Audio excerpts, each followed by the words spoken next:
Bueno, buenas tardes.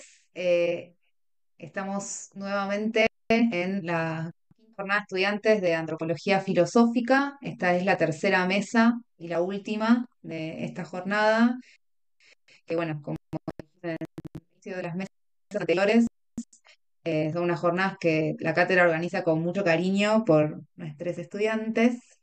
Eh, Supone que es una iniciación a la conversación pública de aquello que investigaron, bueno, en este caso durante la cursada. Así que bueno, les deseamos lo mejor a todos. Vamos a empezar con la exposición de Diego Alfaro, el nombre de tu ponencia, y tenés entre 15 y 20 minutos para exponer. Después va a exponer Dolores, después Alejandría cuando llegue, y al término de las tres exposiciones vamos a hacer una... Genial. Comparto entonces pantalla. Un segundito. ¿Se ve? Sí, perfecto. Bueno, el título de la exposición es Generar parientes como clave para desarrollar responsabilidades, este juego de palabras que ya vamos a desarrollar en la ponencia. Y tenemos una cita así como apertura de Donna Haraway. Dice: vivimos en tiempos perturbadores, tiempos confusos, tiempos turbios y problemáticos. La tarea es volvernos capaces de dar respuesta de manera recíproca. La tarea es generar parientes en línea de conexiones ingeniosas, como una práctica de aprender a vivir y morir bien de manera recíproca en un presente denso. Un poco la temática de la ponencia va a versar sobre esto, ¿no? Sobre esta relación entre la responsabilidad, la habilidad para dar respuestas, y la generación de parientes. Vamos a dividir la exposición, voy a dividirla en tres. Una es un poco dar cuenta desde dónde se hizo la investigación, un poco hacer un recuento del problema general y después recortarlo puntualmente a lo que fue el desarrollo del trabajo. Y después dos partes más, donde en una vamos a desarrollar un poco la mirada de Donna Haraway en un momento de su obra, que es la década del 80, que es el Manifiesto Cyborg, donde vamos a ver en el cyborg un poco esta cuestión de cómo el cyborg viene a ser un mito superador de cierta, digamos, mito identitario. Y por último vamos a ver una obra más reciente, o algún recuento de la obra más reciente de Haraway en Seguir con el problema, y vamos a desarrollar un poco ahí esta otra mirada sobre los parentescos también no familiares, digamos, ¿no? En líneas así muy generales, la motivación del trabajo, en parte también por el énfasis que la cátedra puso en poder vincular los problemas filosóficos con cuestiones cercanas a la vida cotidiana, tiene que ver con ciertos discursos en relación a los problemas actuales de salud mental y específicamente también con problemas de consumo problemático de sustancias.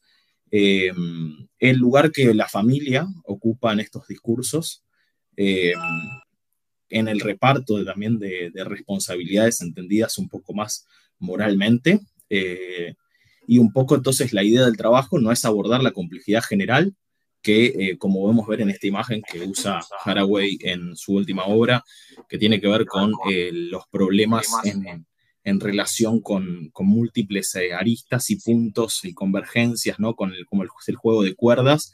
No es la idea de poder tratarlo completamente, sino restringir el problema o recortarlo a justamente revisar con Haraway las conformaciones familiares en el marco del problema antropológico, pero sí en el plano de lo que es la, digamos, la intención general del trabajo o la motivación general del trabajo. Creo que esta cita tiene un impacto importante, que es quién vive y quién muere en este parentesco en lugar de aquel otro, qué forma adquiere este parentesco, dónde y a quiénes conectan y desconectan sus líneas y qué pasa con ello, ¿no?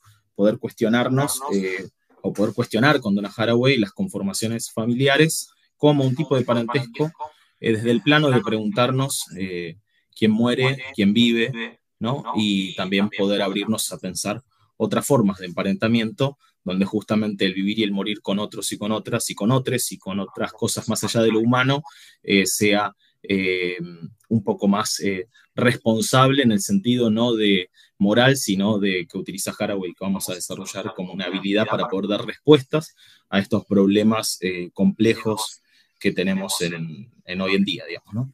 Entonces, como primer momento,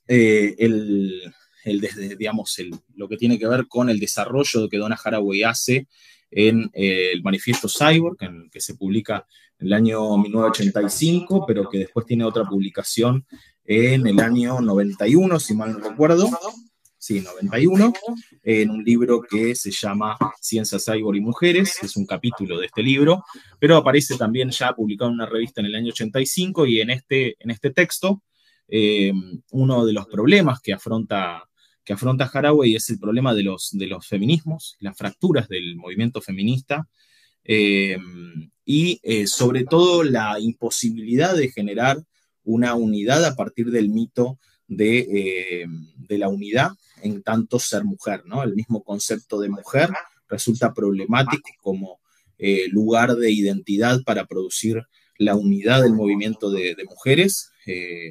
Y entonces lo que rastrea Donna Haraway es que esta conformación, digamos, de estas políticas de la identidad, que tratan de buscar justamente la unidad de la identidad, responden a un mito de origen, un mito de origen común digamos, y lo que ella va a tratar de proponer justamente con el cyborg es otro mito, y donde ella hace un juego muy interesante de palabras, donde dice que el mito que va a proponer es una blasfemia y no una apostasía, en el sentido que la apostasía es mero dejar ahí cierta creencia, cierta conjunta, y que la blasfemia implica una involucración, un involucrarse mucho más profundo con aquello que se va a cuestionar. Entonces el cyborg viene a ser ese mito para poder pensar otras formas de unidad no identitarias, digamos, ¿no?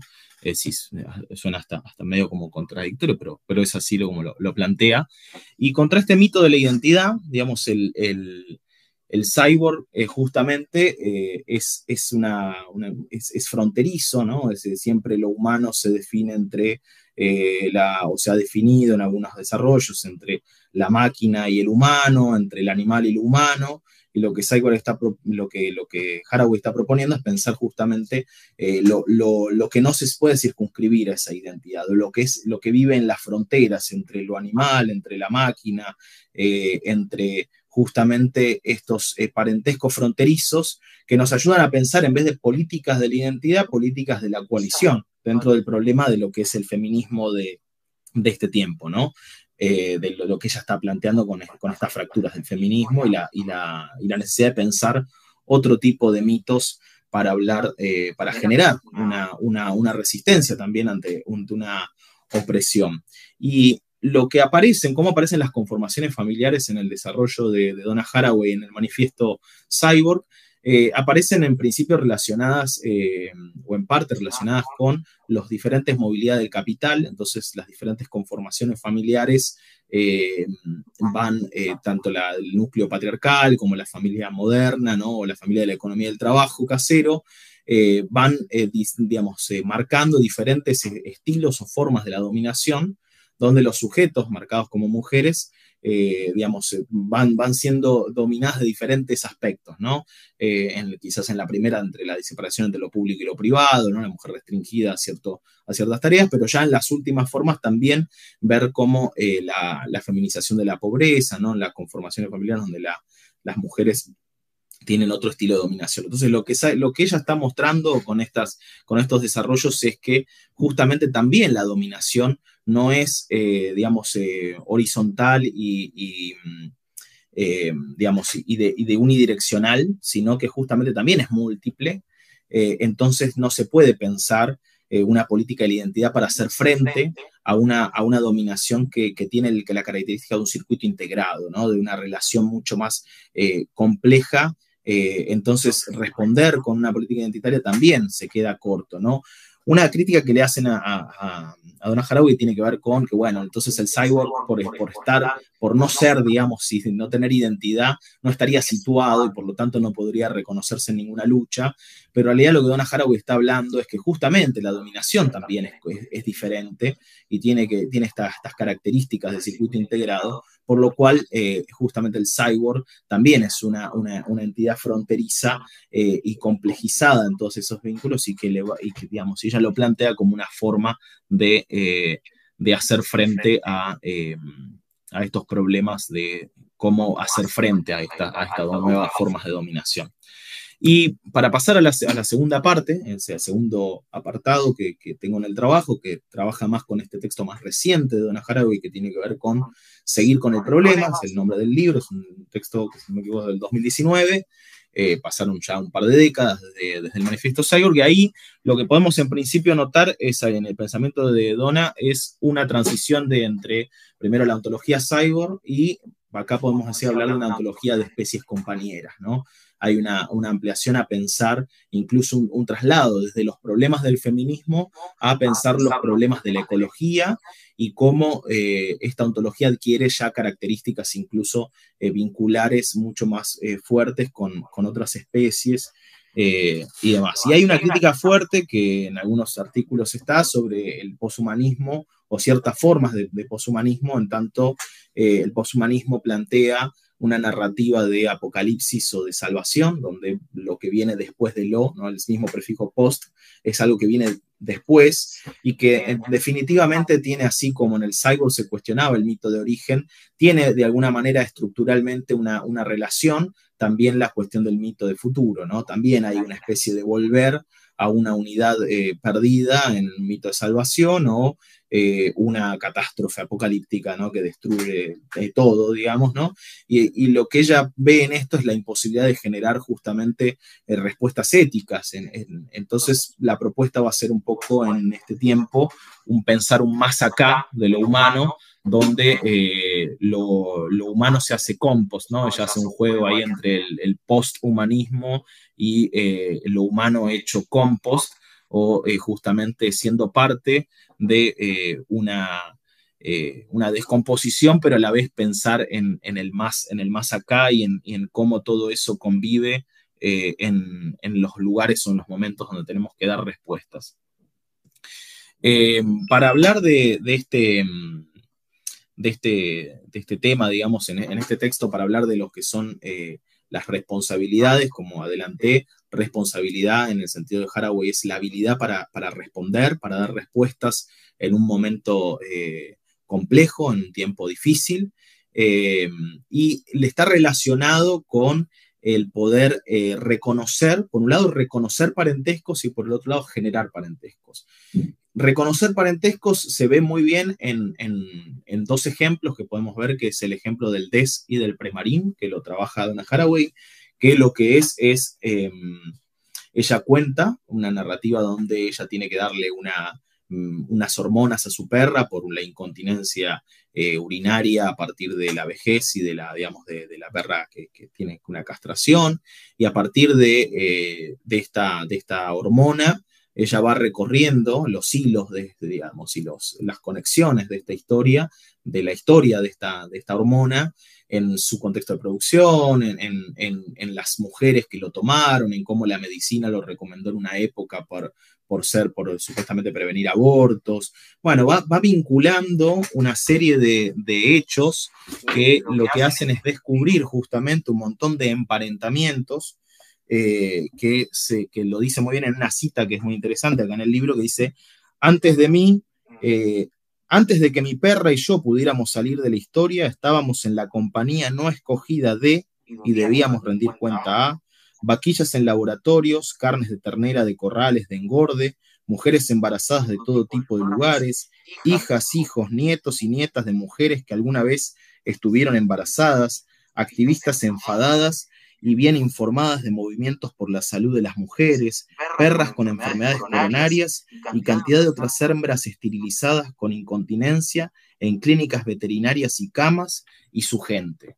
¿No? Cómo esta metodología, digamos, de alguna manera de Haraway lo que hace es justamente rastrear los emparentamientos que no se rigen justamente por lo consanguíneo, lo heteronormativo, lo genealógico, ¿no? Sino justamente por estas relaciones que se establecen en este caso a partir del DES, o en el caso del Premarin, que es lo mismo, también un tipo de hormona que se produce a partir de la orina de las yeguas embarazadas, y también ella a partir de eso va mostrando todos estos enlaces. Y la otra forma de los parentescos que aparece, no, digamos, aparte del reconocer parentescos, tiene que ver con el generar parentescos.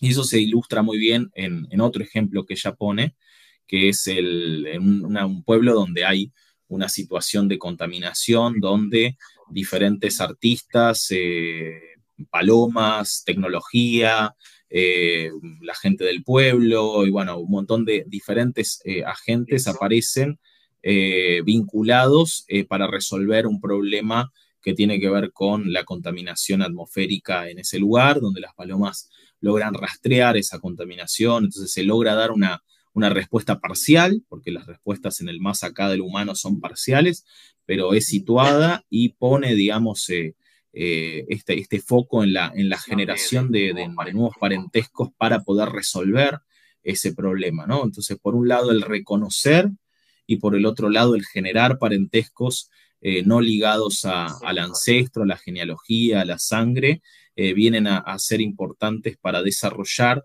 esta habilidad de dar respuesta en esta tierra dañada, en el más acá de lo humano. Para dar algunas conclusiones, en el manifiesto Cyborg entonces tenemos por un lado la familia vinculada a las transformaciones del capital, a nuevos espacios de dominación, y que responden un poco al mito de unidad, la incapacidad de esto digamos, para estas conformaciones familiares, identitarias, para poder dar respuesta a la nueva dominación en las mujeres en el circuito integrado, en estas nuevas formas de dominación. Y por otro lado tenemos el texto del 2019, este texto Seguir con el Problema, donde también los parentescos son otros, digamos, para poder dar cuenta y dar respuesta de los problemas complejos en este más acá de lo humano. Nos encontramos con nuevas conformaciones de parentescos generadas y reconocidas, ¿no? En esta cuestión que ella llama un poco, es como una técnica de ciencia ficción, ¿no? De ir enlazando todas estas narraciones. Y entonces, para volver un poco, como conclusión más general, al hilo conductor, o al problema más general que el trabajo no llega a abordar por su complejidad, pero que sí logra dar alguna mirada. Bueno, así como en Donna Haraway están presentes los problemas del feminismo y más recientemente los problemas de la ecología en este último texto, podemos pensar también, o al menos a mí me motiva a pensar, los problemas de salud mental y de consumo problemático de sustancias y cómo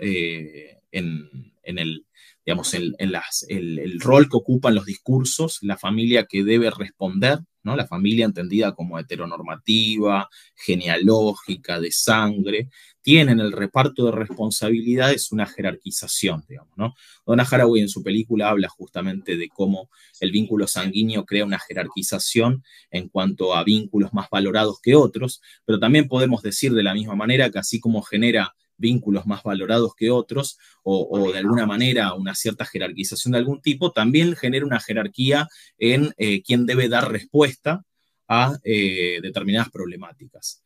Entonces, lo que esconde, digamos, de alguna manera, ese discurso es la imposibilidad de responder, ¿no? Porque justamente las conformaciones familiares, digamos, teniendo en cuenta que son el devenir también de procesos de dominación, no pueden, ¿no? Se develan como la imposibilidad de dar respuestas. Entonces, en ese sentido, podemos decir, junto con Donna Haraway, cuando ella habla de la negligencia, en un momento ella habla de la negligencia en cuanto a la imposibilidad de cultivar justamente una responsabilidad, habla del caso digamos, de Arendt, digamos, del problema de la banalidad del mal, cuando justamente bueno, la persona de la que ella está hablando, Adolf Eichmann, no puede, digamos, justamente, era importante para él el deber, era importante digamos, el poder responder a ciertas órdenes y demás, pero no era importante justamente el que el otro, digamos, devenga una materia de cuidado, ¿no?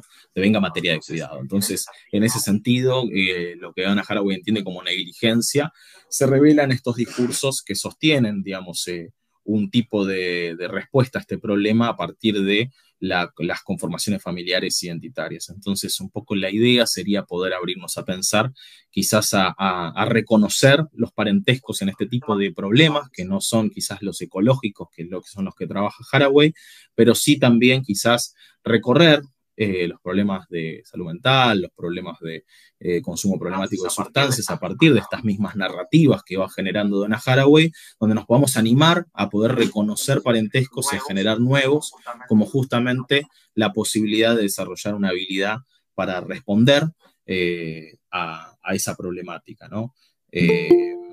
Creo que habría que quizás pensar si al menos esto lo pensaba releyendo el trabajo y lo tiro como una idea que capaz que no va, pero creo que habría que quizás sospechar si en el pasaje de la manicomización a la nueva ley de salud mental, o más que nada la aplicación y lo que la gente que pasamos familiarmente estos temas o que nos es cercana, habría que ver si en ese pasaje no hay un cambio en la dominación, ¿no? O sea, habría que pensar al menos con Donna Haraway justamente, eh, si no hay cambios en los modos de dominación, al menos me lo hace sospechar estas narrativas que se basan en la familiaridad.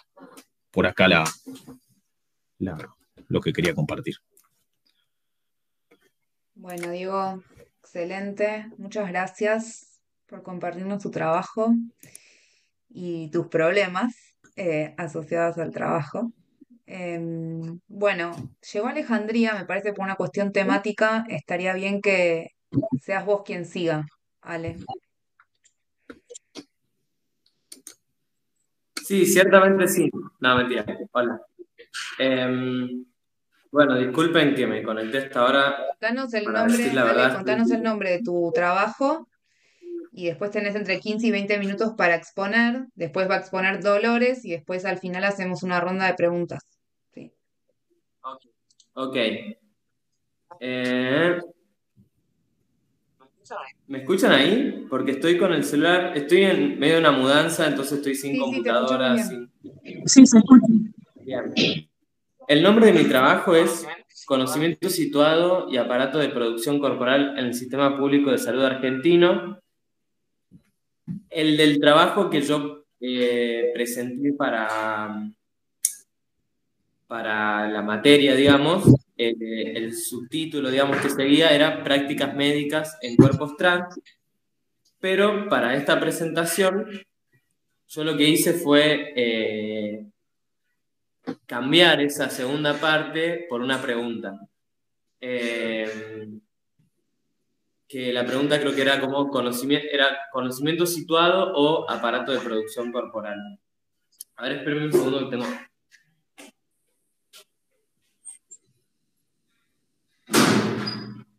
Ahí está. ¿Por qué? Bueno, el trabajo parte como de un hecho, de una premisa. Ese hecho es que, perdón, bueno, tampoco tengo presentación para hacerlo más didáctico, pido mil disculpas por eso. Ese hecho, esa premisa es que a lo largo de la historia de la humanidad, llámenle, los cuerpos trans siempre encontraron como la forma de producirse a ellos mismos, ¿no? Ya sea mediante ciertas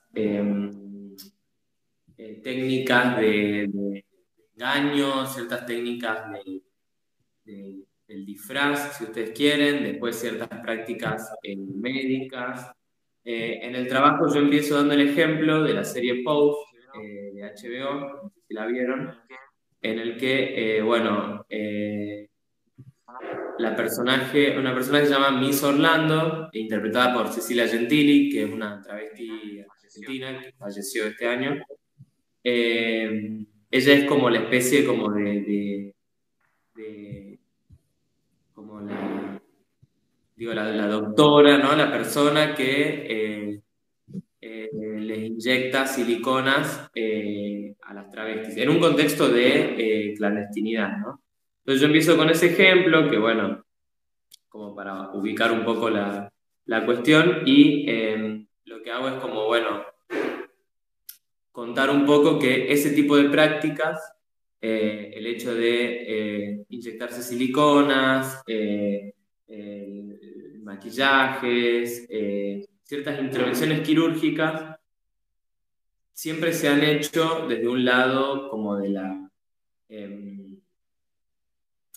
por fuera de los canales de la medicina tradicional y de las instituciones, ¿no? En el caso, acá es muy, está documentado, que había ciertas casas en San Telmo donde, bueno, las trans iban y, bueno, se inyectaban ellas mismas con el saber, con el mismo saber de la práctica, el saber que se iba transmitiendo.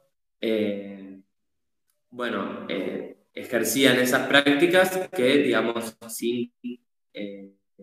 sin ánimo no quiero decir romantizarlo, pero sin ánimo de festejarlo, no sé cómo decirlo, eran prácticas como autogestivas, por así decirlo, por fuera de esos canales, digamos, tradicionales de la medicina. Ahora bien, en el año 2012 se sanciona la Ley de Identidad de Género, que entre otras cuestiones garantiza el derecho al acceso a hormonización y a prácticas quirúrgicas para personas trans, para la afirmación de género. Entonces ahí aparece un problema que es, bueno, cómo conciliar o cómo introducir, digamos, esa ley, esa normativa del Estado en la práctica vigente de los cuerpos trans, digamos, en las prácticas ya funcionando de los cuerpos trans. Es decir, hay toda una historia, toda una tradición de como autodeterminación y autoproducción de esos cuerpos. Yo me quiero convertir en nena, bueno, no voy a esperar al Estado a que me haga nena, sino que voy a lo de mi amiga y mi amiga me inyecta silicona, ¿no? Está toda esa tradición y cuando el Estado finalmente, bueno, como que legisla, dicho sea de paso, una ley impulsada,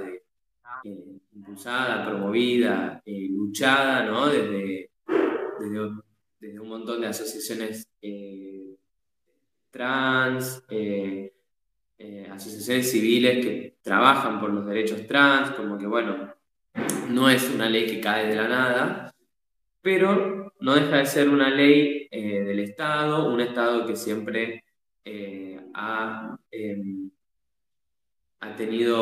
siempre ha perseguido, digamos, o venía persiguiendo a los cuerpos trans, al lado de la sociedad también. Una ley que quizás es más avanzada de lo que la sociedad era en ese momento, incluso me atrevo a decir de lo que es hoy en día. Pero bueno, cuando se sanciona la ley y el Estado se compromete, por así decirlo, a hacer ese derecho, bueno, ¿cómo hace o qué pasa? ¿Qué pasa ahí cuando esa ley se sanciona? ¿Cómo hace el Estado para decir, ok, yo voy a tomar ese rol, voy a asumir ese rol, voy a asumir, digamos, ese lugar, voy a traer a las personas trans al sistema de salud y voy a facilitar y garantizar esa autodeterminación de la producción corporal, ¿no? Entonces, en el trabajo yo tomé, digamos, teniendo en cuenta esta pregunta, tomé por un lado una guía redactada por el entonces Ministerio de Salud para profesionales de la salud, para el trabajo con personas trans, por un lado, y a eso y analicé esa guía a la luz de los conceptos de conocimiento situado en Haraway, ¿no? Entonces, bueno, un poco lo que apareció era que, bueno, primero para reponer un poco Haraway, ella lo que dice es que, bueno, los estudios feministas por ahí de la ciencia vienen siendo poco productivos, porque al descubrir o diagnosticar, si se quiere, que que la ciencia opera desde eh, condicionada por constructos sociales y etcétera, redujeron todo como una mera cuestión lingüística, cuando en realidad, bueno, eh, hay como mucho más que eso. Lo mismo los estudios marxistas, que son como muy humanistas y que subsumen toda la cuestión económica, ¿no? Entonces Haraway lo que dice es como, bueno, cómo hacer ciencia feminista sin perder la pregunta por la verdad, cómo hacer ciencia feminista, cómo crear una objetividad sin subsumirla a la mirada, a la visión, ¿no?, del hombre blanco, mayúscula, mayúscula. Entonces, bueno, lo que ella dice es, bueno, que un poco la salida es posicionarse, ¿no? El conocimiento situado es eso, es posicionarse. Saber desde dónde se está haciendo ciencia, desde dónde se está planteando una objetividad, de dónde se está planteando una verdad, etc. Entonces, en ese sentido, perdón, esto era muy importante. Voy acá al... Ay. Esperen, ahí voy, ¿eh? Necesito ir al chat. A ver, Dios mío. Mensajes en la chat.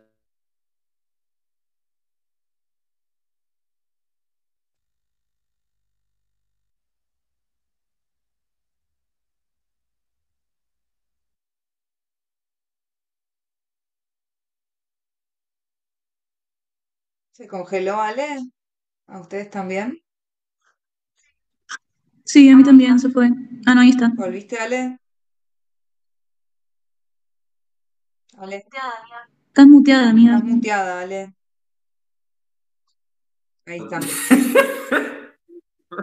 Perdón. Necesito ir al chat y no sé cómo entrar al chat, es tan básico como eso. Yo no te puedo mandar un mensaje por WhatsApp, un link, y vos lo mandás al chat. Sí, dale. Ahí va. Ay, qué vergüenza. Bueno, ahí va. Yo acá les dejo la guía como para que la puedan chusmetear. A ver si...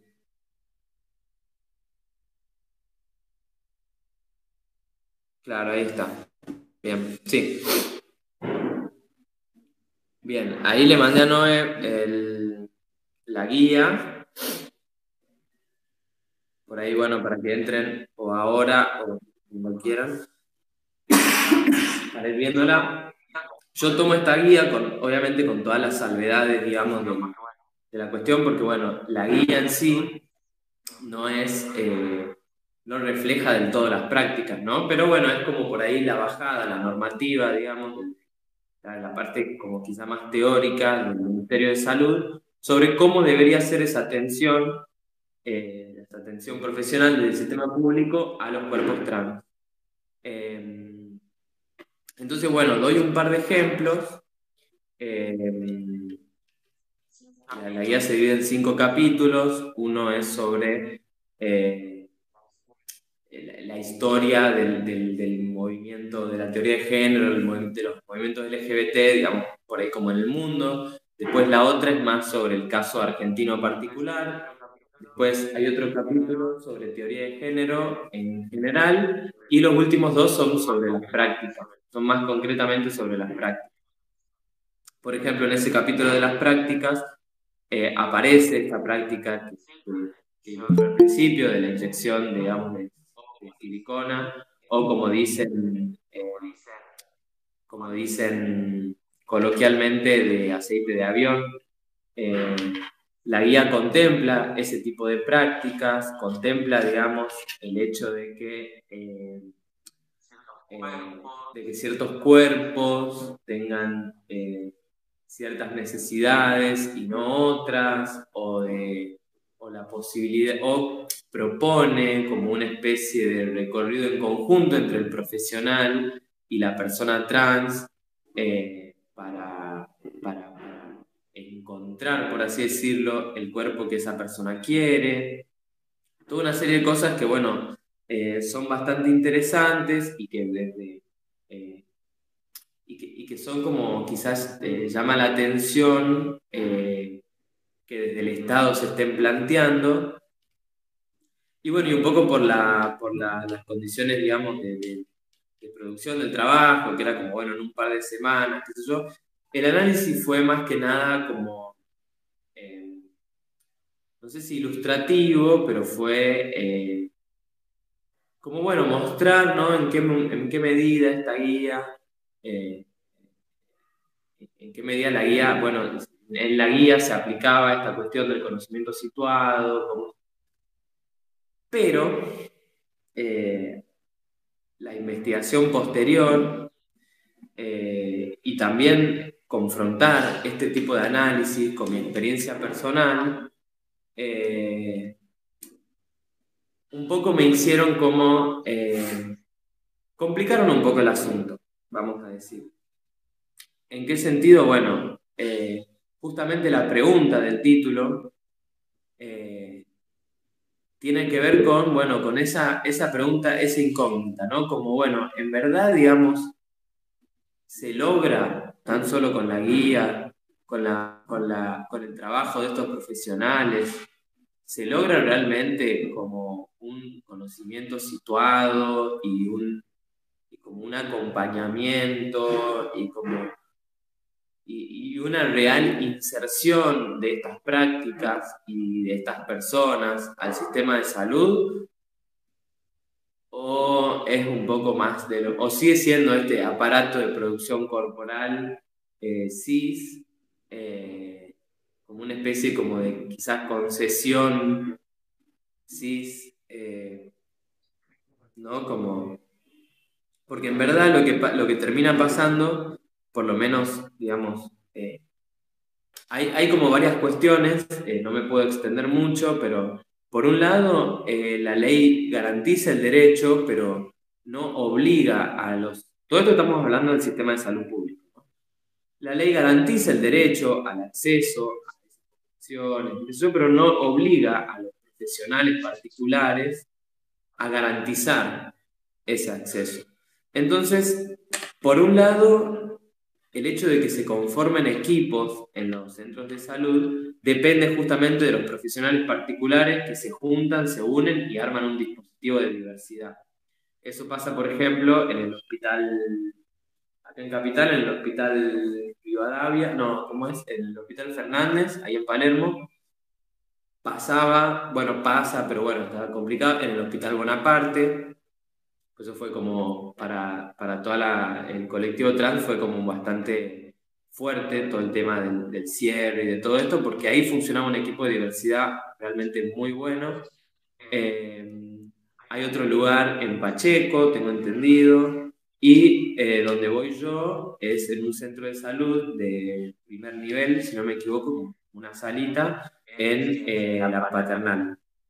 Que ahí hablando un poco con las profesionales de ahí, me contaron cómo fue la historia y fue así, como que había una endocrinóloga bueno, que encontró que ahí no había ningún equipo de diversidad, se juntó con otras colegas y armaron el equipo. Pero no es que el Estado, porque la pregunta del trabajo siempre fue como, bueno, ¿cómo baja la ley hacia el cuerpo? ¿No? ¿Cómo es que cómo es que ¿en qué queda o cómo se va conformando esta nueva relación del Estado con los cuerpos trans?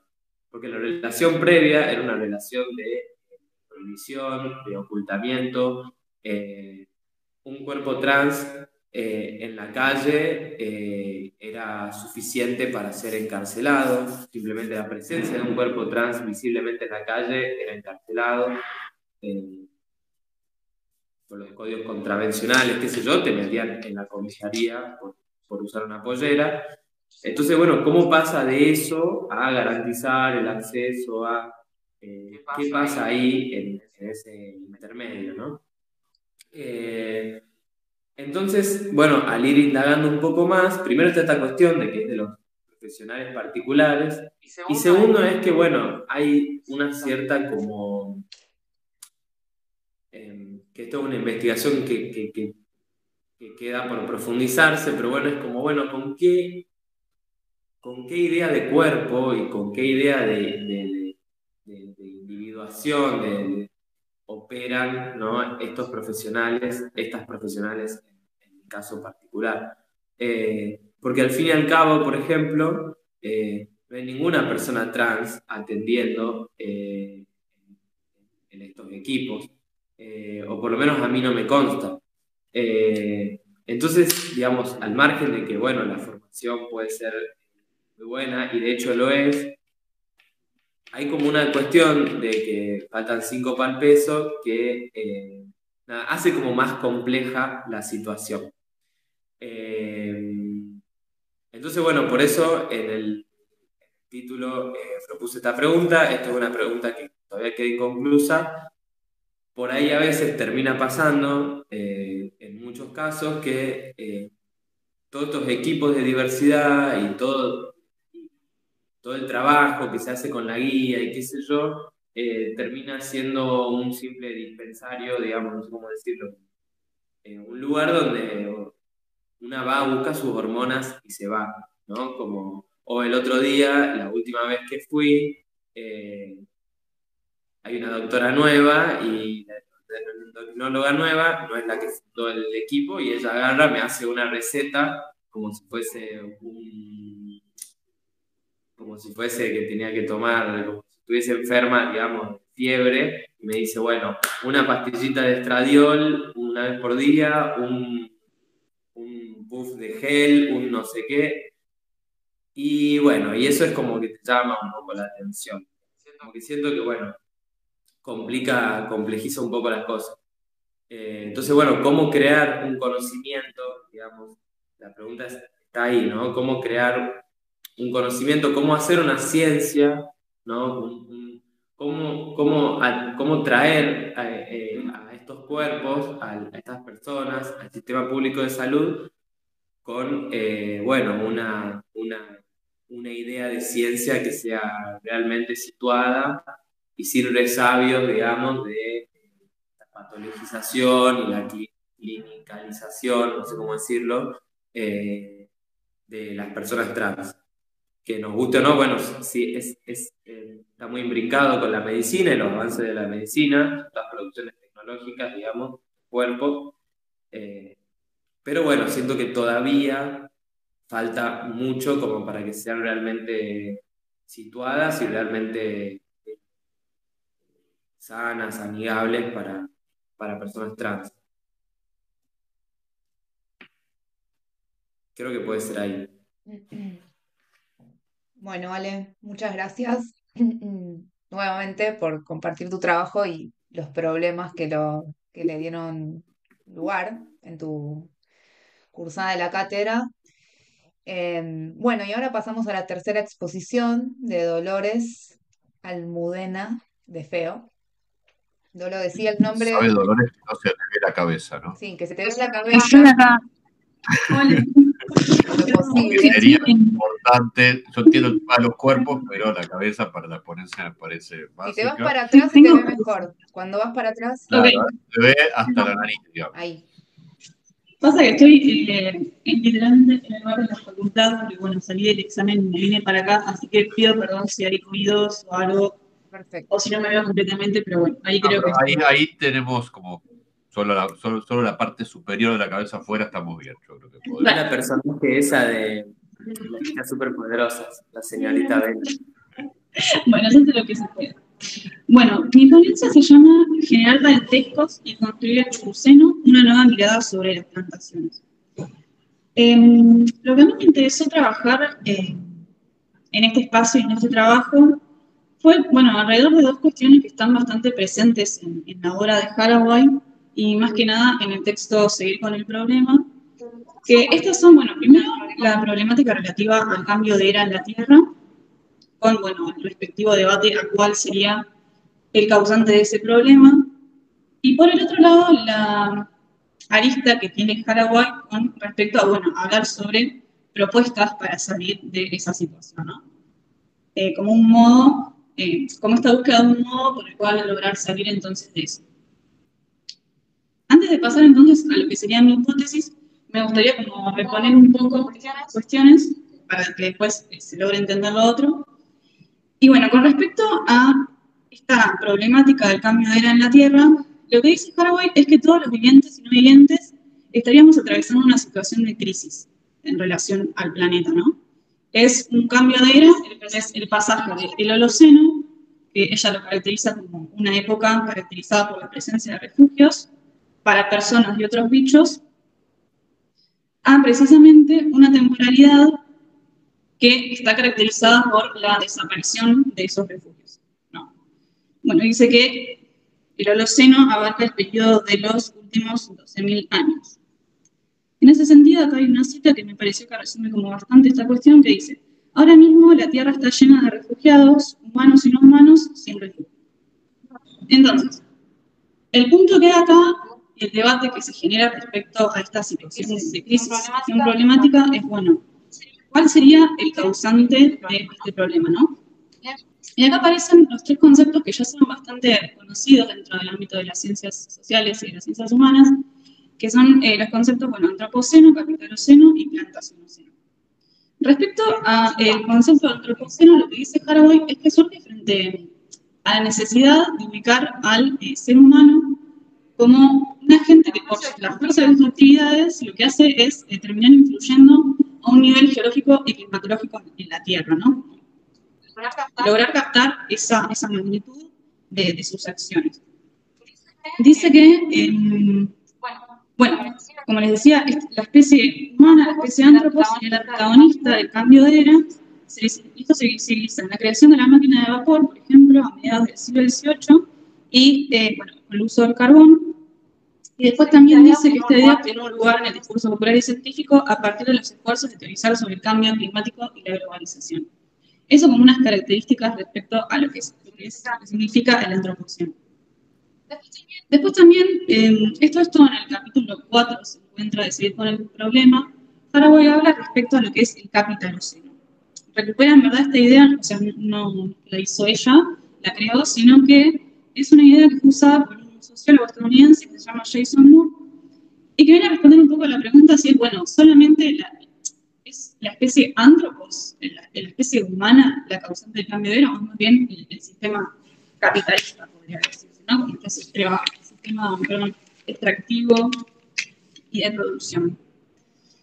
Y por último, Haraway habla de otra posible respuesta, que es el plantacionoceno. Habla del plantacionoceno. Ella en ese sentido toma lugar con respecto a este debate y dice que esta sería la categoría que mejor funciona para dar una respuesta a esta cuestión, y dice que esto se debe a que la misma patentiza el disciplinamiento y la alienación que surgen, que genera en ello no solamente a los humanos, sino a las plantas, los animales no humanos, bueno, el suelo, los ríos y los seres inorgánicos en general.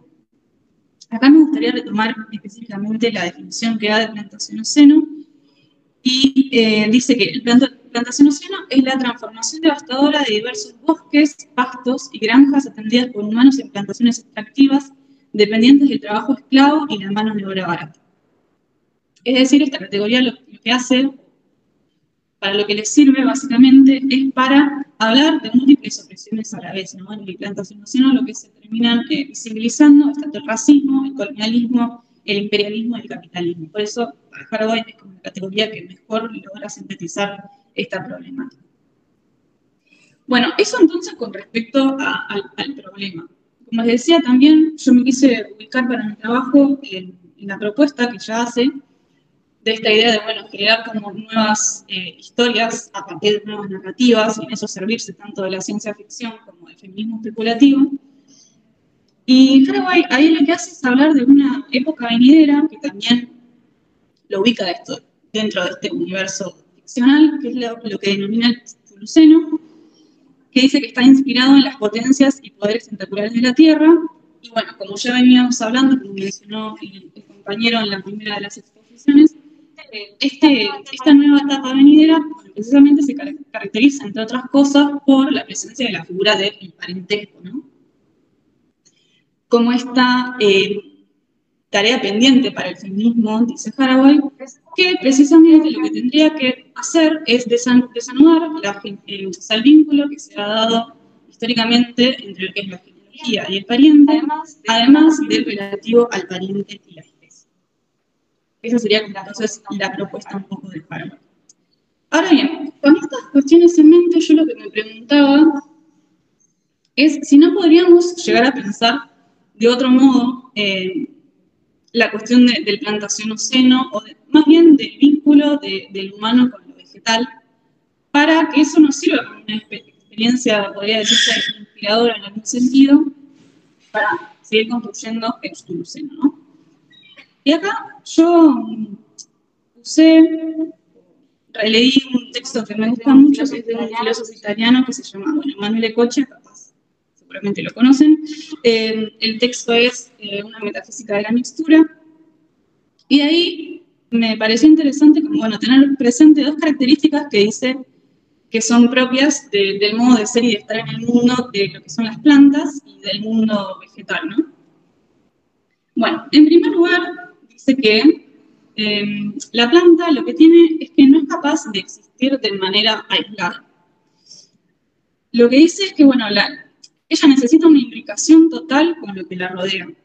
Es decir, o sea, no está pensando en lo que serían las plantas aéreas, pero los otros tipos de plantas necesitan estar ensambladas precisamente en la tierra. Y dice que la quietud física, es decir, que las mismas no puedan moverse, como podemos hacerlo nosotros, en cuanto a animales humanos o no humanos que nos podemos mover, es que eso tiene una contracara que es, bueno, el ensamblaje más intenso con esa tierra. Dice que ambas se interpenetran en una fusión que ya no permite hablar de dos polos separados más que conceptualmente. Es decir, la planta necesita para sobrevivir de la tierra al mismo tiempo que la tierra necesita para seguir con esa vida de la planta, porque la planta es la que hace la vida en su forma más originaria a partir del proceso de fotosíntesis y etc. Entonces, esa sería como la primera característica que me pareció interesante.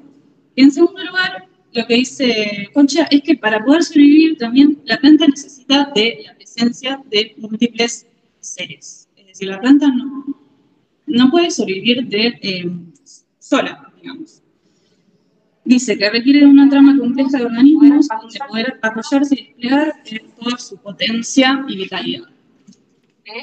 De ellas, la planta necesita de las piedras, del agua, del aire y de la luz, además de las especies animales. Sin todos estos otros factores, no puede cumplir su ciclo entonces de desarrollo vital. Ahora bien, con esos aportes, yo pensaba, bueno, ¿en qué medida esta nueva forma de ser o de existencia en el mundo nos ayudaría como para seguir pensando en dirección de Haraway y de construir esto del nuevo tiempo del Chuluceno, ¿no? Y acá me gustaría como también volver hacia otro concepto que es el que para Haraway caracterizaría el modo de ser del hombre y del ser humano en las épocas presentes, que es aquel caracterizado como, bueno, el sistema de la autopoiesis. Según Haraway, bueno, ella dice que al adoptar nosotros esta idea, nos constituimos como unidades que son autónomas y que tienen sus límites bien definidos, ¿no? Esos límites bien definidos lo que hacen es servirnos tanto para diferenciarnos unos de otros como para diferenciarnos del entorno y del medio que nos rodea, pero que eso, a su vez, termina generando como ciertas narrativas, donde seríamos todos unidades preexistentes que solo podemos establecer como, bueno, interacciones de tipo competitivas o cooperativas. Ella dice que estos sistemas también caracterizan a los sistemas de la cibernética y las ciencias de la información, pero que, bueno, los hemos terminado adoptando para pensarnos como humanos. Bien. Y dice, bueno, entonces que En tanto, los modelos de explicación no son ingenuos, sino que lo que hacen es estructurar nuestros cuerpos y nuestras maneras de desenvolvernos en el mundo. Esto, bueno, nos lleva a las lógicas propias de los sistemas neoliberales individualistas que bien conocemos. Entonces, lo que vendría a dejar de lado, o ayudar a derribar un poco el modo de ser que veníamos hablando antes de las plantas, en tanto la implicación total con su medio, al mismo tiempo de que dependen necesariamente para existir de otros seres, y bueno, yo creo que teniendo presentes esas cuestiones como que se pueden dejar de lado estas otras, es decir, como que podría haber un pasaje a pensarnos o a pensar precisamente otra relación con el medio y a dejar de lado esta autopoiesis para empezar a pensar en una simpoiesis. La simpoiesis es un concepto que tiene que ver con devenir con y devenir junto a, y Haraway dice que es una palabra apropiada para configurar mundos de manera conjunta y mundos en compañía. Así que bueno, el planteo fue un poco eso. Con respecto al tema del plantación-oceno, en verdad a mí me interesaba más pensar, bueno, ¿qué pasa si dejamos de lado a la hora de pensar las plantaciones todo lo que lo rodea, es decir, las prácticas estas relativas al racismo, al colonialismo y al capitalismo, si nos centramos más como en la acción como más concreta, primigenia, el hecho del contacto de quien cultiva con respecto a la planta, como esa materialidad, si es que de ahí podría servirnos como un momento inspirador, tal vez. Así que, nada, esa fue el trabajo. Espero que se haya escuchado bien. Sí, se escuchó bien, Dolores. Bueno, gracias, Dolores, Alejandría y Diego. 3 trabajos que además están muy relacionados, entiendo yo, y no solamente por Haraway, sino por también una forma de encarar el trabajo de la materia, que me parece que también está muy inspirado y animado por las intervenciones de el profesor Julián Ferreira, de que adquieran un enfoque problemático para plantearse qué quieren decir en el marco de esta disciplina, digamos. Así que bueno, perdón. Abrimos la ronda de preguntas. Si alguien quiere empezar, puede ser un comentario también, no necesariamente una pregunta. Bueno, si querés empiezo yo, que la otra vez me quedé sin preguntas. Bueno, muchas gracias a los 3, gracias por participar de estas jornadas. Nosotros nos gustan tanto. Así que bueno, gracias por estar acá, por sumarse a pesar de las sobreponiéndose a las dificultades de la rutina cotidiana que todos tenemos. Así que bueno, gracias por eso. Bueno, pareció, sí, efectivamente, el enfoque problemático está muy presente en los 3. Y bueno, quisiera hacer algunas preguntas vinculadas hacia dónde van.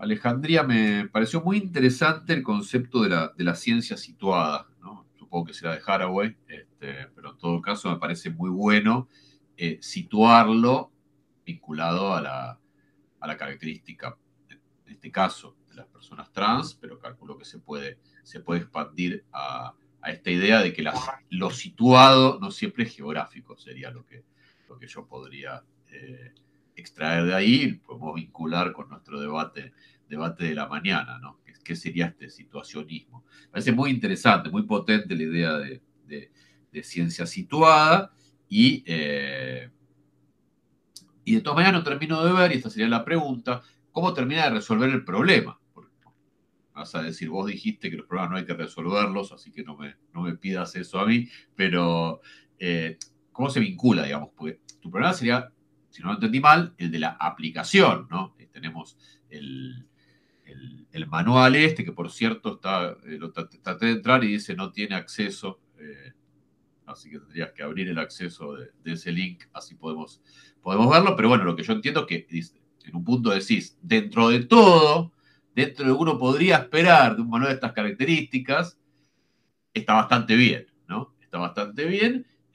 quisiera ver cuán bien sobrevive al nuevo Ministerio de Salud ese tipo de materiales, habría que ir rastreándolos. Pero el problema es, bueno, para que se aplique tiene que haber un médico o una médica en particular que decida ponerlo en práctica. Dependemos mucho de los individuos, lo cual es un problema en general, podemos decir, de la burocracia estatal, ¿no? Todo depende siempre de las personas que lo apliquen. Eso, hasta donde yo sé, no he encontrado aún ninguna solución.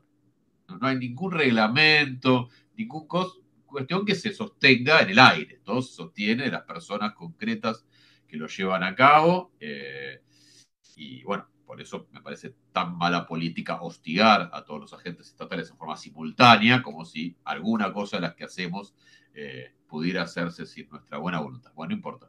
Así que bueno, mi pregunta es, si el problema es la aplicabilidad, ¿cuánto una ciencia situada, o bueno, quizás no entiendo el concepto de ciencia situada, entonces la pregunta sería, ¿de qué manera la ciencia situada, a diferencia de la ciencia convencional, permite justamente realizar esta aplicación? O sea, ¿de qué manera puede por lo menos ayudar a que los agentes médicos estén mejor, aparezcan, ¿no? Estén obligados, dijiste en un momento obligados, me encanta la idea de obligarlos a dar los tratamientos que tienen que dar. Más o menos, espero que se haya entendido la idea global, un poco desordenada. Después, Diego, lo cual es paradójico, mi pregunta de recién tan desordenada, no termino de ver cómo se articulan las tres partes de tu trabajo, ¿no? O sea, lo veo cada cosa, veo el tema del cyborg, veo el tema del otro texto que no conozco, y de hecho, algunas de las cosas que aparecían en tu presentación, sobre todo la frase que está desde el principio, que sería una especie de fórmula pegadiza, que es esta idea, seamos, ¿cómo es? Criemos parientes y no hijos. Hagamos parientes, no bebés. Hagamos parientes, no bebés. Me sigo perdiendo la primera palabra. Parientes, no bebés. Hagamos parientes, no bebés. Está buenísima, pero no la dijiste. Nunca la dijiste. No salió nunca de tu boca. Estaba ahí en la pantalla y entonces, como que yo lo sospecho, sobre todo en tus conclusiones, cuando retomás todo, ahí empieza a aparecer, cómo exactamente es el vínculo entre el problema, a ver, o sea, nos damos vuelta. Empecemos por esa frase. Entonces tenemos poner el problema de la familia, por llamarlo de alguna manera. Entonces entiendo que vos estás tratando de distinguir un tipo de familia tradicional de sangre. Entiendo que ahí se aplican los problemas en general de la jerarquía que aparece en el manifiesto Cyborg. Y me gustó la idea de, bueno, de que entre la jerarquía hasta la jerarquía de quién se tiene que ocupar de cada cosa en la familia. Y muchas veces lo que pasa es que nadie se ocupa y bueno, nadie sea responsable de nada y todo se disuelva. Entiendo que esa es la crítica.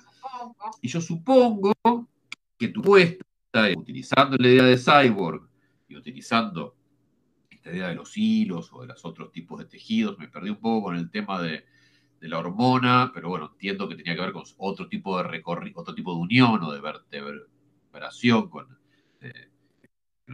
la sangre, pero bueno, entiendo que la postura es tuya, tu propuesta es así como quiere construir una nueva figura, que es el cyborg Hathaway, tendríamos que construir una nueva figura de la familia o algo que ocupe su lugar, pues estamos hablando de responsabilidades parentales, ¿no? Entonces me parece que esa sería tu idea, pero se me terminó como difuminando. Así que mi pregunta sería si podemos volver a juntar todo de manera tal que quede, si se puede, perdón, no quiero. Entiendo que es difícil, pero si podés hacer un esfuerzo más en ese sentido, me gustaría, me parece como muy potente, bueno, estaría bueno en la medida que avancemos. Y finalmente, donde tengo la otra, Dolores, bueno, me pareció interesantes todas las nociones vinculadas a la cuestión de las plantas, pero bueno, que esta es se puede no contestar, esto no es un final, no hay que saber, pero a mí me hizo pensar, y si no esté la autora, cómo se vincula con este tema tal como aparece, matizado en el brillante artículo de Noelia Billy, que solemos ver en clase. Ahora no me acuerdo el nombre, digo que es brillante porque olvidé el título del artículo. ¿Me lo recordás, Noelia? De la internacional a la interreinos. Esto, internacional e interreinos. Me parece que hay algunos argumentos de ahí vinculados a la ventaja de lo mineral, que ahí no estarían, o lo no orgánico, que no estarían apareciendo.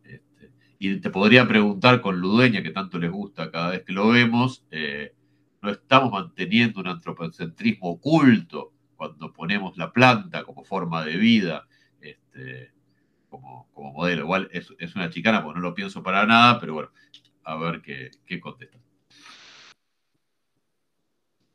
Pueden contestar en el orden que quieran, o no contestar, sino.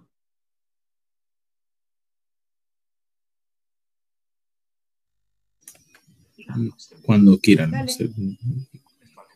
Contesto algo. Bueno. Bueno, la pregunta, si entiendo bien, entonces, ¿cómo conectar los tres momentos del trabajo? En realidad, el cuestionamiento está puesto justamente o sea, lo que hago es acompañar el desarrollo de Donna Haraway en dos momentos para cuestionar los vínculos familiares tradicionales, entendidos como parte de una genealogía, vinculados a la sangre, a lo heteronormativo. El por qué cuestiono, digamos, estos vínculos, digamos, porque los pongo como insuficientes para poder responder a las problemáticas específicamente de salud mental, por ejemplo, de problemas de adicciones, ¿no? Generalmente esto más ejemplificado en las aplicaciones, ¿no? de las leyes y digamos, ¿no? En los sistemas en el sistema de salud y demás, hay una carga muy fuerte, digamos, de responsabilidad, incluso a veces con un dejo muy fuerte moral hacia la familia, que tiene que tener digamos, poder responder ante esa problemática. Y lo que uno ve justamente es que la contradicción de que muchas veces en estas situaciones, bueno, lo que pasa es que esa institución familiar tradicional no tiene la posibilidad de responder a la complejidad de la problemática.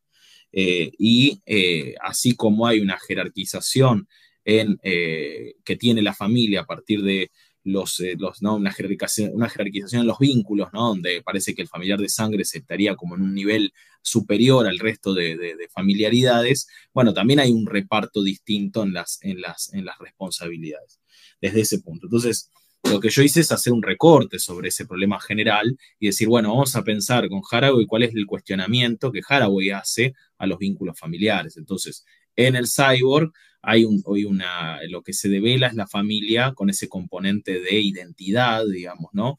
Que es lo que está poniéndose en juego en la cuestión del feminismo, las fracturas entre los feminismos y la incapacidad, digamos, de generar una unión a partir de esa misma, digamos, esa misma dinámica o esa misma lógica de familiaridad o de identidad, digamos, ¿no? Entonces ella propone el cyborg en el plano de este problema como una manera de pensar políticas de la coalición, no identitarias, ¿no? Otra forma de vinculaciones fronterizas y demás, para responder a una dominación que también es mucho más compleja que una dominación digamos, jerarquizada, digamos, ¿no? Entonces, hay como una equivalencia estructural entre la forma, digamos, de la identidad de la familia, digamos, tradicional con las políticas de la identidad, ¿no? Entonces, ahí está la propuesta de Haraway. En el otro plano, digamos, ella con estos ejemplos del DES y demás, ella lo que va haciendo con la hormona es justamente rastrear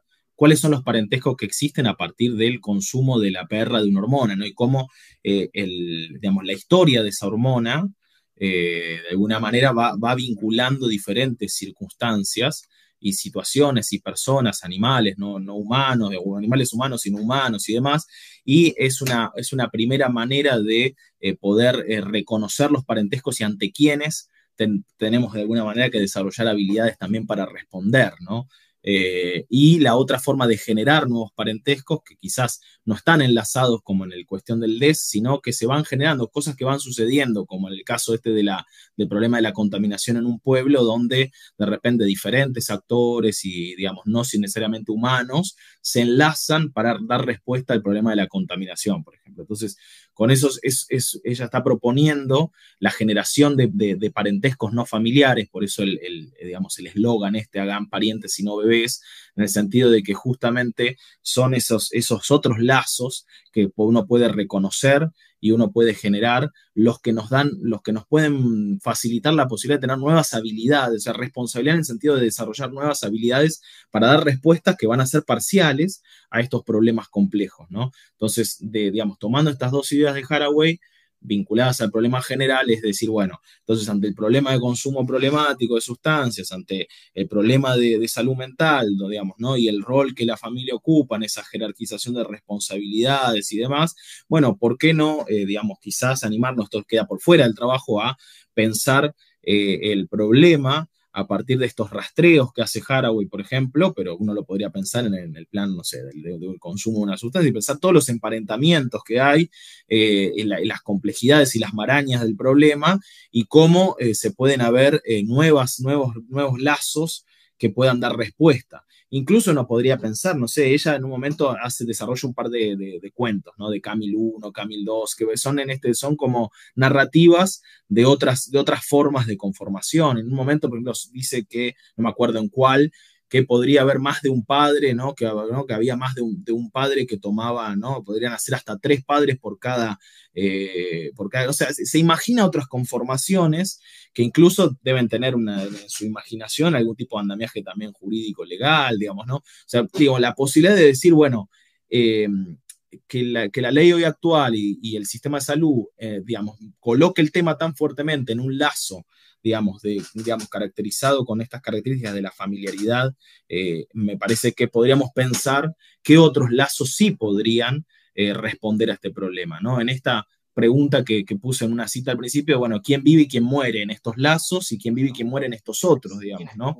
Pensar quién está muriendo y viviendo en estas conformaciones y en estas redes del problema actual y cuáles otras podrían generar otra respuesta, digamos, ¿no? Por ese lado va la conexión de las partes. Perfecto, se entiende bien la idea, pero bueno, me parece que hay que quizás pensar un poco más estos vínculos, o sea, desde los ejemplos que trabajás en Haraway a la problemática que estás planteando, me parece que hay que ver, me parece que es un gran camino, pero ver cómo se pueden puntualmente pensar esos recorridos que resuelvan más la problemática de la salud mental y de los consumos problemáticas, que estamos hablando de subjetividades muy estalladas, sumamente precarias, muy conflictivas y toda esta cuestión, o sea, cómo se pueden reconstruir tejidos, hay que construir un tejido que tenga una fuerza suficiente para sostener estas individualidades, de hecho, pues suelen ser bastante individuales,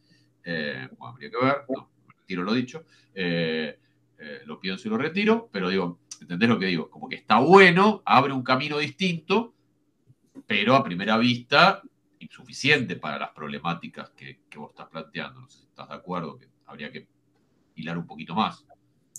Sí. Claramente tendría que haber, digamos, sí, también andamiajes jurídicos distintos, leyes distintas, obligaciones distintas.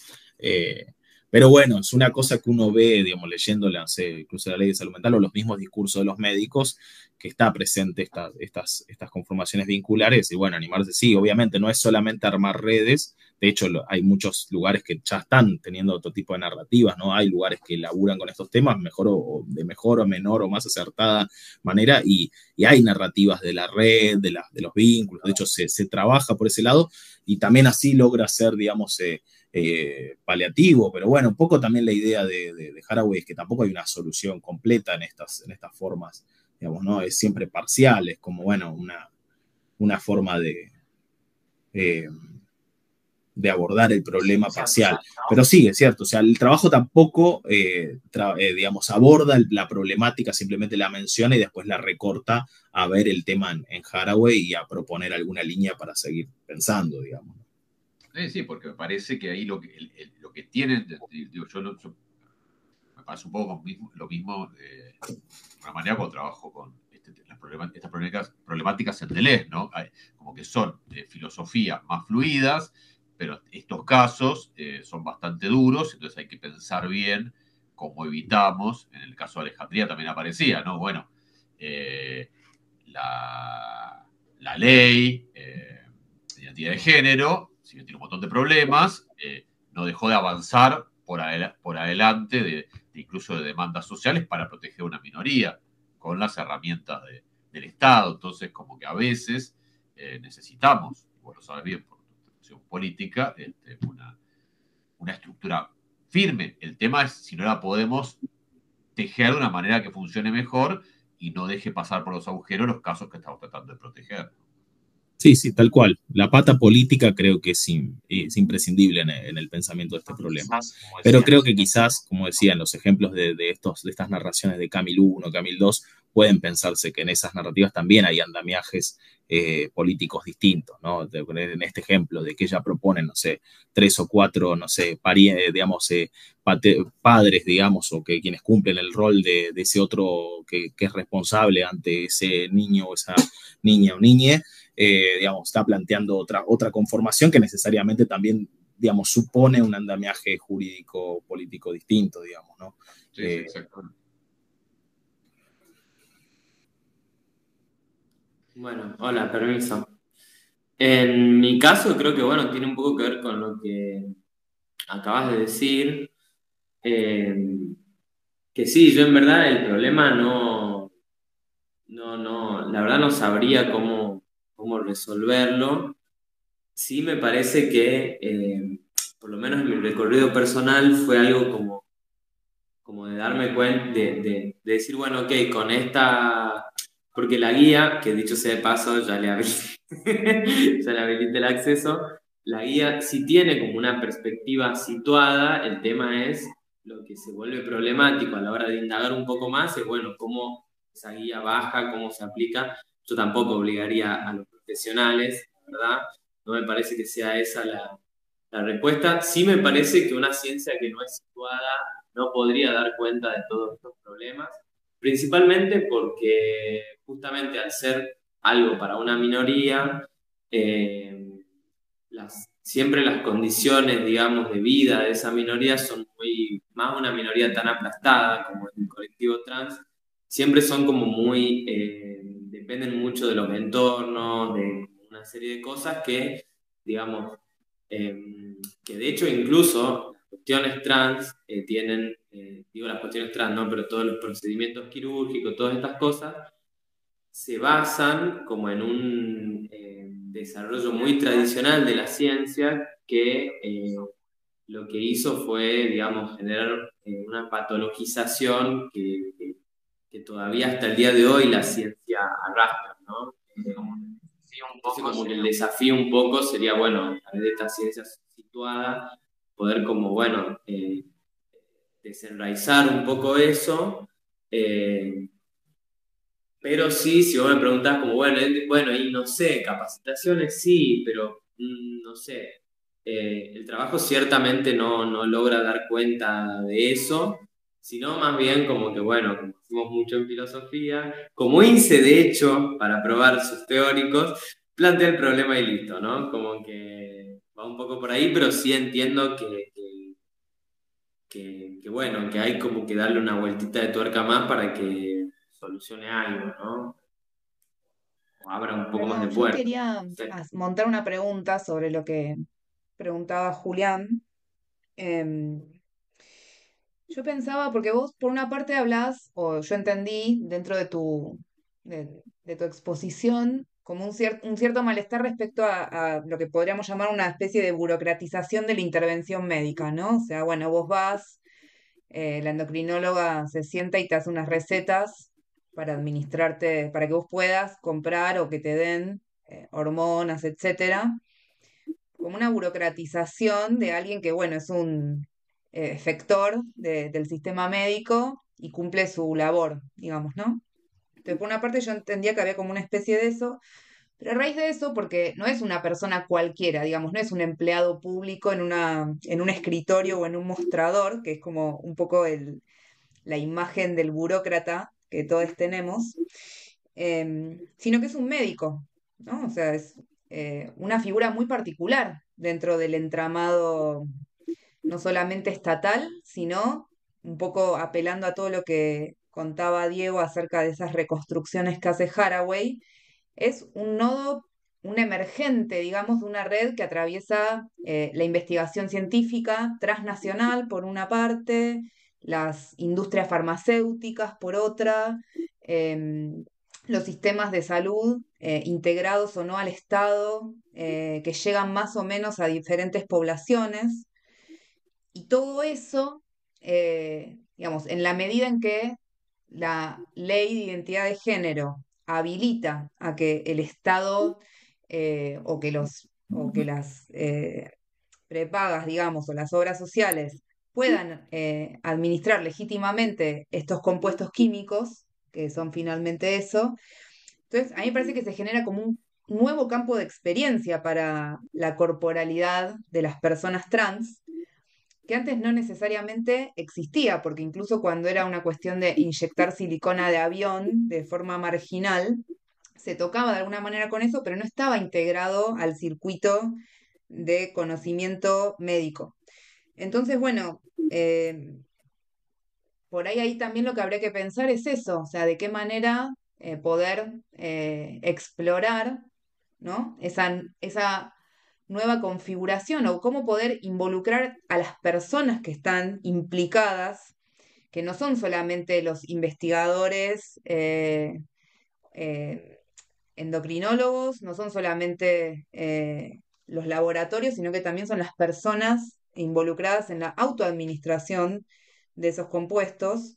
Un poco lo pienso como en un paralelismo a la investigación que hace Haraway en torno a las personas con VIH, que, bueno, que también tuvo todo un movimiento disímil en Estados Unidos, porque al principio eran ignoradas, entonces eran condenadas a morir de alguna manera, y luego fueron integradas de maneras particulares, donde en un principio ni siquiera tenían la capacidad para decir qué necesitaban, ¿no? O qué podían requerir del sistema médico o científico. Entonces, bueno, pienso, si te planteas vos también, que hay una transformación que es preciso analizar y tal vez lo que dice Haraway puede servir, digamos, el armado conceptual que ella hace, para pensar en eso, más allá de cualquier supuesta burocratización de la atención médica, eso de, bueno, qué se juega finalmente en esa transformación de la experiencia corporal de las personas trans que requieren estos compuestos químicos que están producidos y también están administrados por un sistema transnacional muy poderoso, ¿no? Como son las farmacéuticas y la investigación biomédica. Sí, es que desde ya eso es como algo, quizás el trabajo no lo ilustra tan bien, pero desde ya eso es como algo central, porque es justamente eso, ¿no? Como que, bueno, hay unas prácticas que ya venían teniendo lugar y en un momento, a través de la ley o a partir de la ley, ese tipo de prácticas, bueno, se institucionalizan, ¿no? Y aparecen nuevos actores, aparece el médico, aparece eh, como, bueno, quizás el negocio entre el Estado y las farmacéuticas que hacen las hormonas, entre las prepagas que hacen las hormonas. Ahora, lo que yo siento que pasa es que, y desde ya que, digamos, el impacto general de la ley es totalmente positivo. Ahora, la ley lo que busca es integrar justamente a estos cuerpos como a ese entramado, y lo que en verdad un poco termina pasando es que más bien los expulsa, o al menos se crea como una cuestión de, como bueno, acá yo vengo, busco mi hormona y me voy porque no quiero ni que me digan, que eso es lo que, digamos, lo que entre compañeras hablamos, conversamos y sentimos que pasa, ¿no? Como que termina pasando que como que esa especie como de burocratización termina como expulsando más de lo que atrae. Yo sí creo que se debería tener como más... Porque, por ejemplo, en la guía, si uno ve ahí la bibliografía con la que hacen la guía y qué sé yo, sí, hay alguna TAATA, que es como la asociación, una de las primeras asociaciones trans, hay como varias cosas, pero siento que falta un poco como bueno, de involucrar a las mismas personas en el proceso, no sé. Pero sí, me parece que el problema justamente está como ahí, ¿no? En qué pasa ahí entre el médico, la médica, el usuario, todo ese entramado que se crea ahí. Sí, yo creo que en ese sentido el tema de los cupos es súper importante, ¿no? Es lo que permite que los actores directamente involucrados estén ahí. O sea, me parece que es una de las cosas que está queriendo retirar el gobierno actual, ¿no? Me parece que... Sí, yo no quiero quedar como siempre en la misma, pero realmente no hay ninguna persona trans ahí. Claro, Por lo bueno, menos. pero por eso debería haber Por eso, sí. de cupos que quizás, bueno, también fomente, bueno, más de todos los problemas del colectivo que no vamos a, bueno, sí vamos a hablarlo, ¿no? El problema de la dificultad para acceder a los estudios, la dificultad para acceder a los trabajos, todo ese andamiaje que es por el cual se está luchando, es lo que, pero más los cupos para que en algún momento se puedan la solución es que en cada uno de esos equipos haya por lo menos una o idealmente varias personas, y eso sería la mejor manera de que se resuelva, sin duda. Obligatoriamente, ese es el tema. Un momento de obligación tiene que haber. Claro. Si lo seguimos dejando librado a la buena voluntad, vamos. ¿Dolo, estás ahí? Estoy. Pasa que saqué la cámara porque como no escuchaba muy bien, está literalmente en mi rostro y no iba a ser muy grato, pero estoy acá. Yo me quedé pensando con respecto a la pregunta que me hiciste, Julián, porque no termino de entender muy bien, o sea, en qué sentido como sería un antropocentrismo. ¿Vos te acordás de ese texto? No, yo no lo pienso, yo estoy diciéndolo, no sé si lo querés decir No, vos, ¿no? La más, Ay, no me acuerdo, perdón. No, ¿te acuerdas del texto de Dueña, el más allá del principio filosófico? Justamente el argumento de él era que el privilegio de la vida es una manera del humano de mantener su privilegio a nivel cósmico. O sea, decir, bueno, ¿de por qué no? una región pequeña en el medio del mundo inorgánico, del universo inorgánico, y que todas las posturas que sostienen alguna perspectiva de la vida, por ejemplo, los animales, las plantas, etcétera, tienen un antropismo oculto. Lo estoy reconstruyendo bien, Noelia. O sea, de por qué básicamente no le prestaríamos atención, podría decirse de algún modo, no a aquellos seres, entre comillas, que comparten características con nosotros, en este caso la vida. Claro. ¿Eso?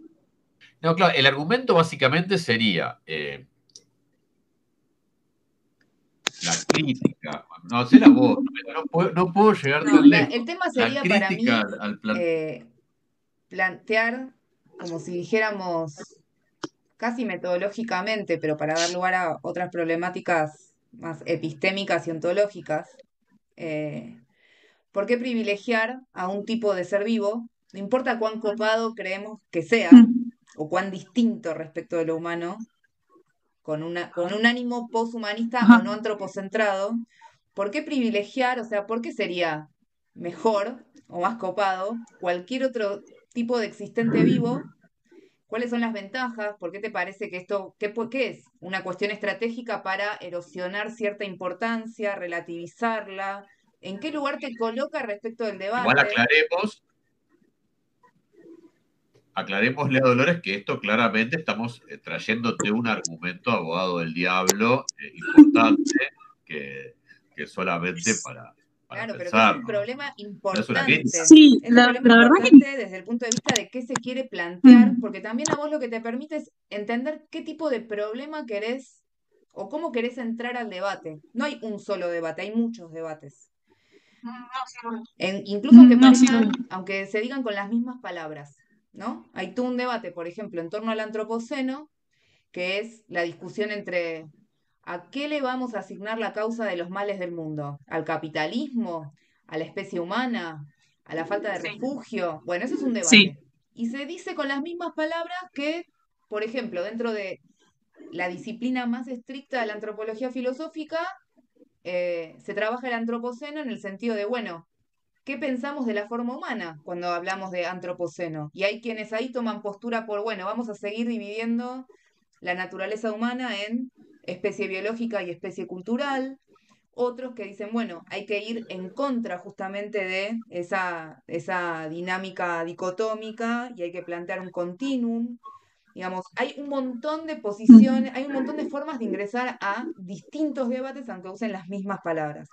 Y en términos de las plantas, para mí se juegan al menos tres escenarios. Por una parte tenés el más metodológico y estratégico en el sentido de, bueno, vamos a poner de manifiesto ciertas características de los seres vivos que habitualmente quedan relegadas cuando hablamos de lo viviente. Y entonces vamos a buscar cosas que están lejos de las formas de vida características de lo humano. Por ejemplo, las plantas son sésiles, ujú. tienen otra relación con el entorno, etcétera, etcétera. Entonces, con eso cuestionamos cómo pensamos que es la vida a partir de una visión antropocentrada. Tenés otra cuestión muy importante en términos tradicionales, que es la asociación de las plantas a algún tipo de noción de naturaleza medio romantizada, diría yo. Entonces es el buenismo de la planta, en el mismo Sí, sentido que uno puede decir el buenismo de la naturaleza. O sea, el mal es lo antinatural, ¿no? Y entonces ahí hay que ver en qué lugar vos te querés posicionar respecto a un debate que tiene mucha tradición y que tiene que ver, bueno, cuál es el carácter normativo también de lo que llamamos naturaleza en sentido tradicional.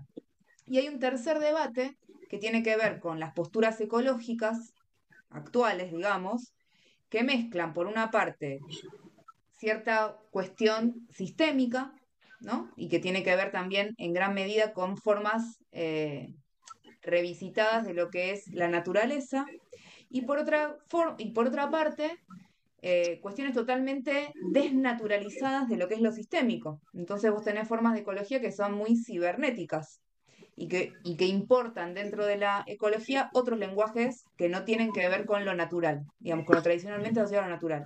A estos tres debates, así muy rápidamente dichos, vos podés ingresar por la puerta de lo vegetal, pero tenés que tener en claro a qué debate querés ingresar para poder pensar qué decir al respecto. claro, súper, súper amplio el panorama. No, yo más que nada, o sea, lo pensé de manera un poco inconsciente ahora que vos lo aclarás. Creo que con respecto al primero de los puntos, en el sentido de, bueno, no sé demasiado sobre esto, no conozco mucho, porque siempre en los estudios, o sea, siempre creo que hay como una primacía en los estudios respecto a lo animal frente a lo que es lo vegetal. En ese sentido, como que queda relegado, o ha quedado al menos. Eh, Y fue como más una búsqueda de ese lado, como bueno, no conozco demasiado de esto, siento como que no había mucho en ese momento y bueno, me concentré ahí como bueno, desde el desconocimiento de lo que pasa en el mundo vegetal y después a la hora de leer, como darme cuenta que ahí pasaban cosas copadas y etcétera, pero fue más como por ese lado de la cuestión. Pero no sé cómo saber, no, o sea, no sabría muy bien cómo responder a la primera pregunta de por qué priorizar como esta cuestión de, de la vida.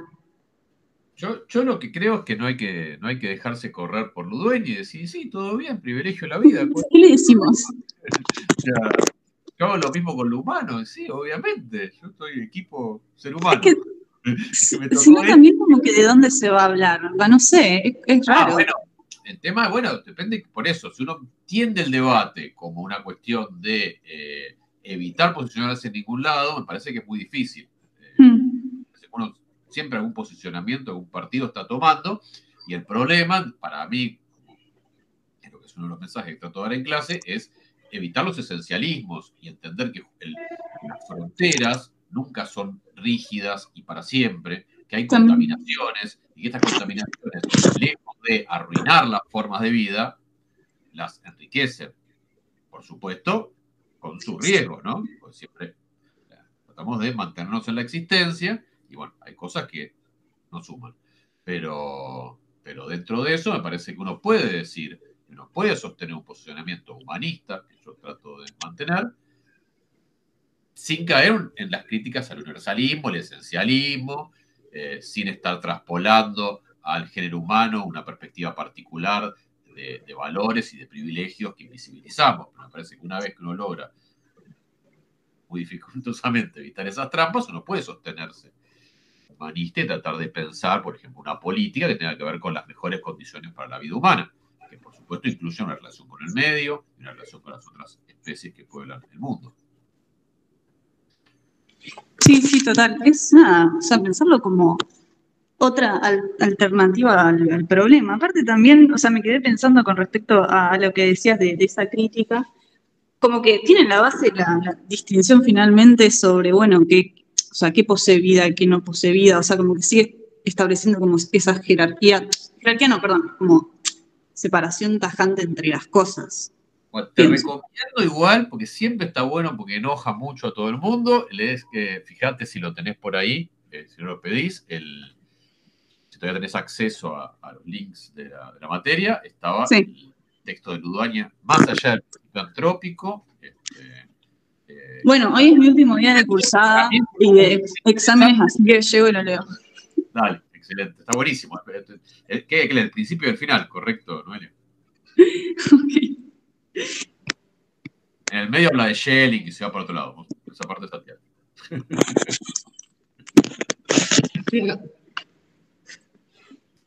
Bueno, muchas gracias por participar, por sumarse a esta mesa de cierre. Y bueno, los convocamos, como ya hizo, creo que solo con Diego Noelia al principio, a anotarse en problemas especiales de antropología filosófica que vamos a dar en el segundo cuatrimestre del año que viene, donde vamos a trabajar cuestiones de política, vamos a trabajar en los teóricos, vamos a trabajar con El Capital de Marx, vamos a verlo entero, como hicimos con la ciencia de la lógica de Hegel en la materia, y luego las mesetas políticas de 1000 mesetas de Deleuze y Guattari.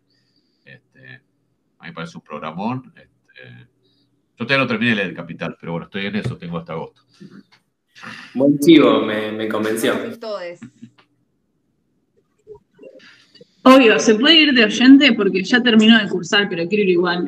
Se puede por la Universidad de Buenos Aires, es pública y gratuita y todo. ¿Verdad? Restricciones por ahora.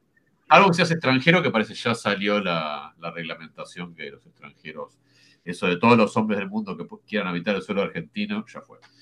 Pero bueno, les vamos a seguir acogiendo en la medida en que quieran venir.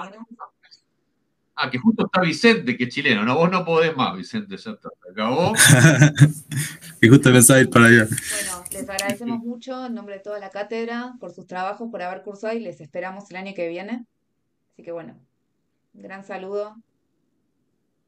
Y después les llegará la convocatoria para la publicación de estos trabajos en nuestras tradicionales actas. Nos pedimos. Bueno, muchísimas gracias. Bueno, gracias a todos. Adiós. Beso grande. Gracias.